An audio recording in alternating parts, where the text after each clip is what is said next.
Mukherjee the snake boy channel থেকে স্বরূপ মুখার্জি।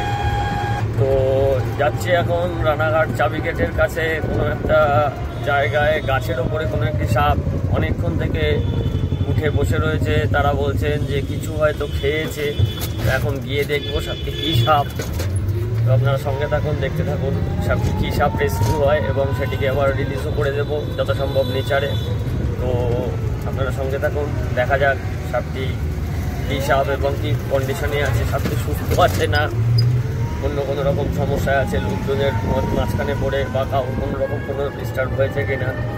চাইবো যাতে সাপটিও সুস্থ থাকে, সেফ থাকে এবং লোকজন যাতে সেফ থাকে, সেই জন্য আমরা ছুটি চলেছি। তো সঙ্গে থাকি। এটি হচ্ছে আমাদের ন্যাশনাল হাইওয়ে NH-34, এখন যেটি NH-12 হয়েছে।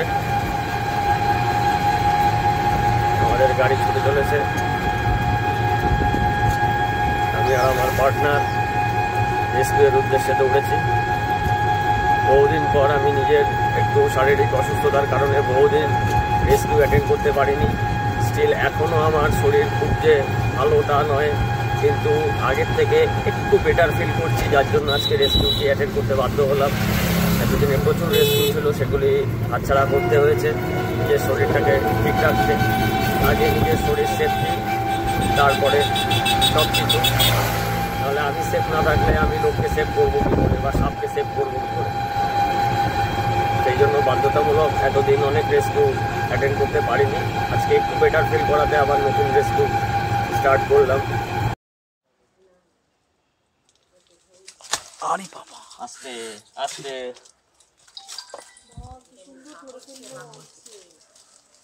আস্তে আস্তে কাটাই লাগছে, ওরে লাগছে। ধরে ফেলেছে। দাদা কি সাপ এটা?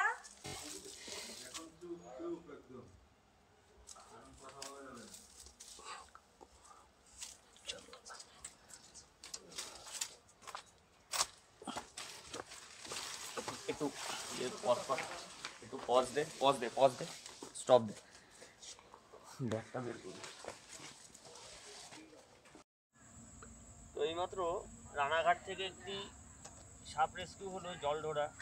সাপটি কিছু একটা খেয়ে গাছের ওপর উঠে বসেছিল, তারা একটা কনফিউশনে ছিল। তো এখন সাপটিকে রিলিজ করতে এসেছি। জলঢোড়ার নির্বিষ, সামনে এত বড় গঙ্গা, সুন্দরভাবে থাকবে, মাছ ফাছ পাবে। আস্তে মিডিল এজের, আস্তে আস্তে ছেড়ে দেবো। যাওয়ার জন্য রেডি হয়ে গেছে নিজের পরিবেশ পেয়ে। আস্তে যাও। ওরে জাম্প, হোয়াট এ জাম্প।